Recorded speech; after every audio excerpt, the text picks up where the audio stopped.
My name is Bob Wray. I'm a studio musician and I play bass guitar.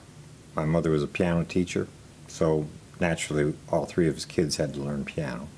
Then I switched to trumpet, never figured that out because I was asthmatic. That didn't work. And then I went to upright bass. And I played that in the high school orchestra. Then I got an electric bass in my junior year. Then all I wanted to do was play in rock and roll bands, to the disliking of my dad. But you know, one of the ironic things that I got attached to was R&B music when I was very young.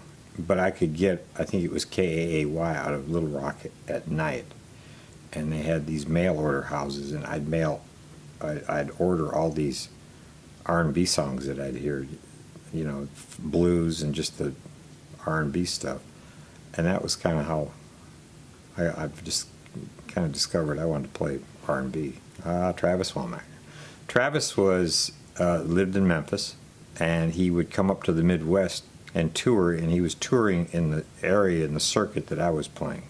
And so I went out and heard him at a local club right in my hometown, and he asked me to sit in one day. They had a jam session, and we became friends. He called me up and wanted to know if I wanted to go on the road, and I was like, hey, yeah, this is the next step in my career. So I toured with him to the end of '68, and within that time we were basically working out of Memphis, and Rick was flying him down here to Fame every once in a while to do sessions. And then Travis in late '69 or middle '69 moved down here, and then in '70 they had the changeover of the rhythm sections, and two of those guys were here for a few months, I think, and Little Richard talked them into going on tour with them. And it was the drummer and the bass player, so Travis called me, and I came down and auditioned and went back to Wisconsin, and they called and said, the gig is yours if you want it, so I moved down here. 45 years next month. I played with Clayton Ivey, Junior Lowe, Travis, of course.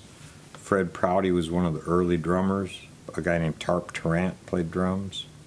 Roger Clark. I ended up doing a pretty good bit of work at Muscle Shoals Sound. Roger Clark was kind of the main drummer. Then Owen Hale came in. Ken Bell. I finished the Clarence Carter album. I didn't play on patches, but I finished that when I first got here. And Willie Hightower and then a group called the Osmond Brothers were coming in. I didn't know who they were.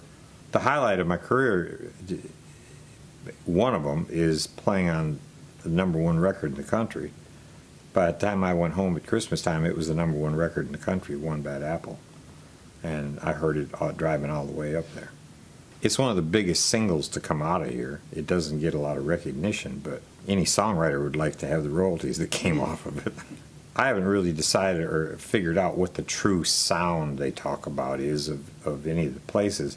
It's the rhythm section and the cohesive unit you get together as musicians and a producer with a song. I played on Seven Spanish Angels with Ray Charles and Willie. He's done so many different duets with artists, and of course then Seven Spanish Angels was a Stone country song and a hit. I think it was the first country song to be #1 2 weeks in a row. So it was just a matter of work. I was the kind of player that I never wanted to be categorized, and I had the background of being an R&B player from Muscle Shoals, so sometimes I think we turned more into political. It's like we'll get him when we do funky stuff, but we're going to get somebody else for the country. I was told that by a producer one time. That week I was on a #1 George Jones record.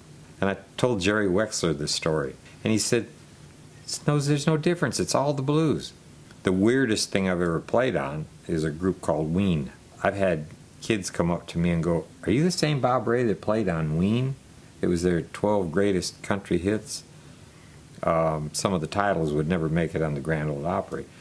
But so I went from Ween to Ray Charles within the parameters that I work in R&B and everything else. Why I've managed to survive for 45 years and very gifted and very proud of it.